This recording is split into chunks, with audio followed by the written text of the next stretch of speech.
Okay, this is dry enough, I think, for me to put it together. So let's get started. Here, I want to show you a little trick. If you have a light table, it's really easy to get these things aligned, but most people don't have a really big light table at home. So another little trick that I do is I've got to get this piece and this piece to align to each other perfectly when I lay them down. So a little trick I do is I'll cut these corners out right here and here, and then I'll do it on the other piece, and I'm doing it just like this. And you want to get right up to the corner. The rest of it is not very important, as long as you get that corner established. And what I'm going to try to do then is when I lay these together with the tracing paper, then I'll just match up these void corners, and it'll work. All right. So I've got this and this. Let me lay this first piece down. And remember, I need my tracing paper. Okay. Get a couple of pieces.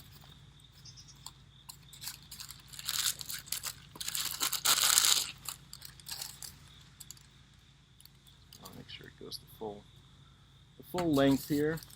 We're not getting glue stuck where we don't want it yet. All right.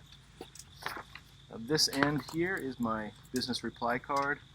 So I have to make sure that this end is also my business reply card. Now watch how I can line these up. Since I have this corner cut out here and here, I can take this and line that corner up with where I've cut it out. And then I'm going to come around to the other end and hope that that matches well also. Let's get it on there really good and straight. Something funky going on here. There we go.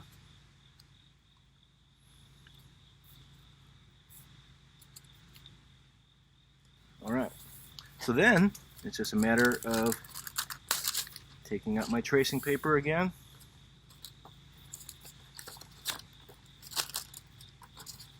The glue sticks.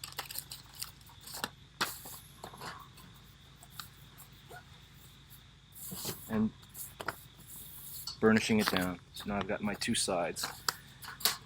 The next step then is now I'm going to trim it all together. When it's all put together, now I can trim it. And I put these black lines on here so I know exactly where to cut, but I'm going to go ahead and trim those off at the end here so it looks a little bit more professional. They were just there to help me figure out where I have to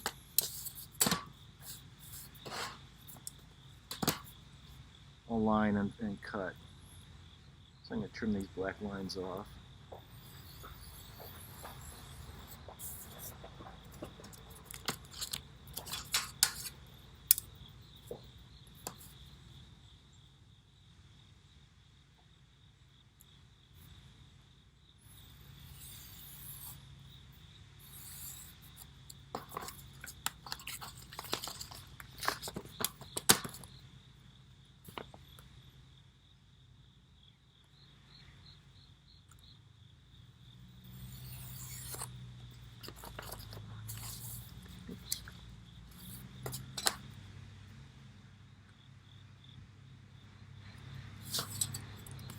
Here.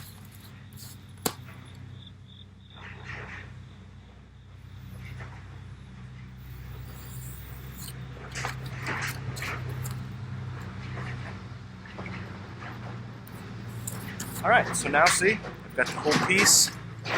Truck going by. Got the whole piece like this. All right. Now I just need to score my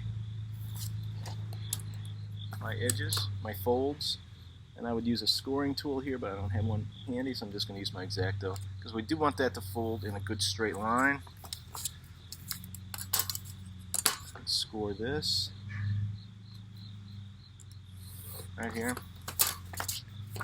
and then what would happen is my business reply card folds in, the whole piece folds over like this, and I've got my mailer. and a nice mock-up. Just like this. Here's where it would come to the recipient in the mail. Fold it out. We've got a really good mock-up. Another fun thing, if you have one, and this is a perforating tool, and let me show you how this works. So even if you wanted to mock that up to look like a perforation, this is a perfing tool, and it's basically a roller, a rotary cutter, but it has little gaps in here. So it only cuts, and then it cuts, and then it skips, and then cuts and skips. So if I push like this, you can see I can create a perfect perforation. So that's also a fun way to complete your mock-up and really make it look like it's got a perforation. You know, that's not necessary for us right now. Okay, so hopefully this helps, and I'm going to get these uploaded as quickly as I can. All right? Thank you.